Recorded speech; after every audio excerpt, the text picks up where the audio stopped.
Dans les 7 jours de la semaine, Dieu prend un qu'on appelle le dimanche. Pourquoi de temps en temps tu veux grignoter le jour de Dieu? Qu'est-ce que Dieu t'a fait? Pourquoi ton culte, la journée consacrée le dimanche à Dieu est aléatoire pour toi? Pourquoi? Ce n'est pas aléatoire. Ce n'est pas aléatoire. On ne vient pas à l'église parce qu'on sent. Et puis le jour où on n'a pas envie, on ne vient pas. Ce n'est pas ça. C'est le jour de Dieu. Tu vas te dire, où est ton problème? Est-ce que Dieu t'a dit mardi forcément de venir la prière? Un jour qui lui est dédié. Mais dédie-le lui. Dédie-le lui. Dès que vous avez un petit truc, c'est le dimanche vous sacrifiez. Dès que j'ai un programme à arranger, j'ai un devoir à faire, j'ai quelque chose à faire, on sacrifie le dimanche. Les enfants sont là, je vais les amener chez la coiffeuse parce que lundi ils vont à l'école. Pourquoi tu ne les as pas amenés samedi? Pourquoi c'est à l'heure de la prière tu amènes les enfants à la coiffure? Pourquoi?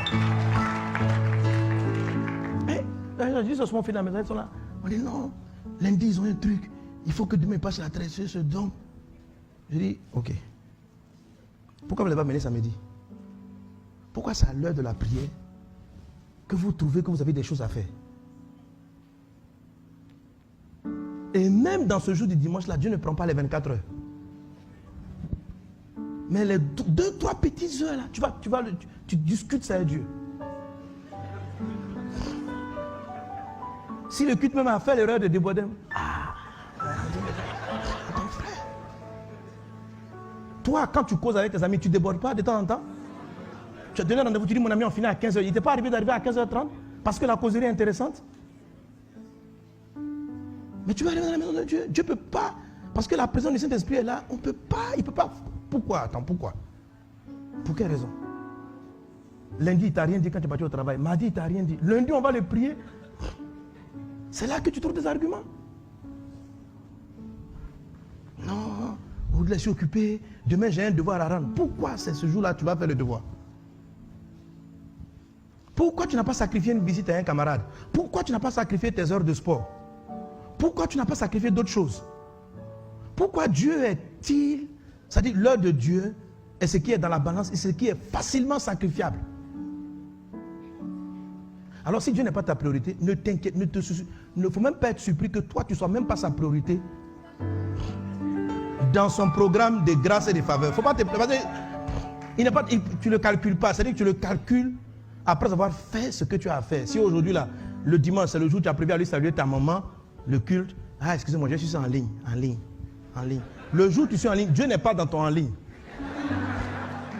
Viens à l'église, viens dans la présence de Dieu. On peut tolérer ça pour les frères qui nous sont de l'étranger.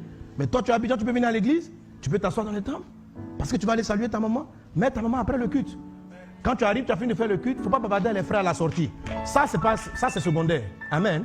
Dimanche, tu as fini de faire ton culte. Ok, les frères, excusez-moi, d'habitude, je peux le temps, mais là, je dois aller voir ma maman. Mais mets ta maman après.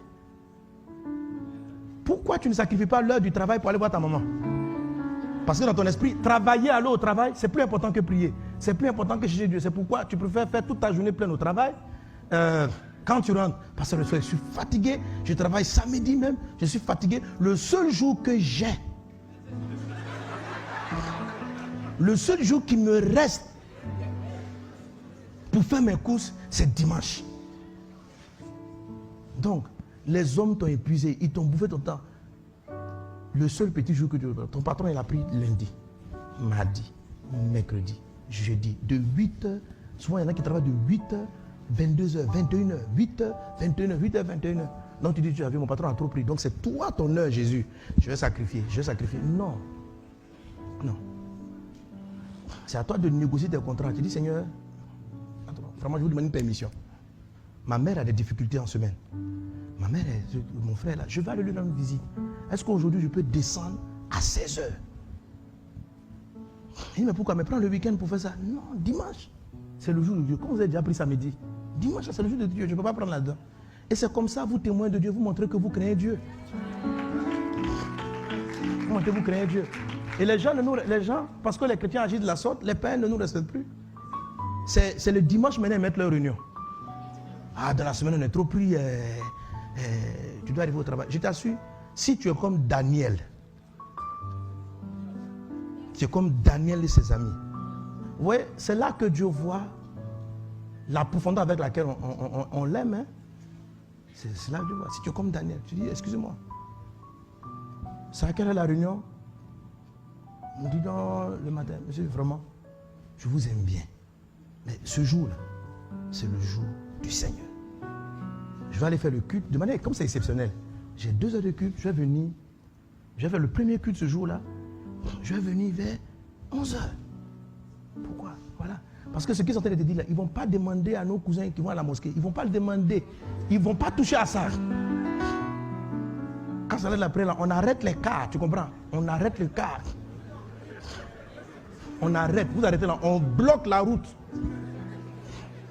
On bloque. Fais ce que tu veux. C'est l'heure de leur Dieu. Et à force de faire ça, la nation a commencé à respecter. Parce qu'ils sont des gens de principe. Donc si toi, chrétien, vous ne commencez, dans vos entreprises, vous ne commencez pas à marquer la ligne rouge aux gens. Mais ils vont rentrer dans votre ligne rouge, ils vont rentrer dans votre ligne rouge tout le temps.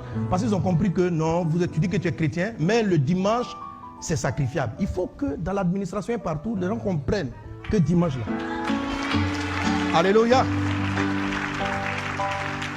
Et personne, je veux dire aujourd'hui pour que nos cousins, les musulmans, soient arrivés à faire ça, mais ils ont payé le prix. Ils ont payé le prix. Ils ont payé le prix. Ils ont payé le prix. Madame, aujourd'hui, ils vont faire la nuit du dessin. Demain est férié. Il y a quelques années, il n'y avait pas ça. Dans le passé, il n'y avait pas ça. Ils ont payé le prix. Ils ont maintenu leur programme. L'État a dû changer parce qu'ils sont nombreux. Les gens, tout le monde a dû mettre les fériés. En Europe, partout, les gens ont dû créer le férié. Ça n'existait pas avant. Mais ils se sont imposés. Vous ne voulez pas, ils veillent. La nuit, ils arrivent, ils dorment au travail. On dit pourquoi ils ont fait la prière. Tu dis quoi? Hein? Vous allez renvoyer tout le monde? Vous êtes obligé de revoir, non. Vous êtes obligé de créer un férié. Faire respecter ton Dieu. Faire respecter ton Dieu. Faire respecter ton Dieu. Quelqu'un donne un bon amen. Alléluia. Alléluia. Si tu fais ça, tu vas être un champion de Jésus. Et le ciel va être ouvert pour toi.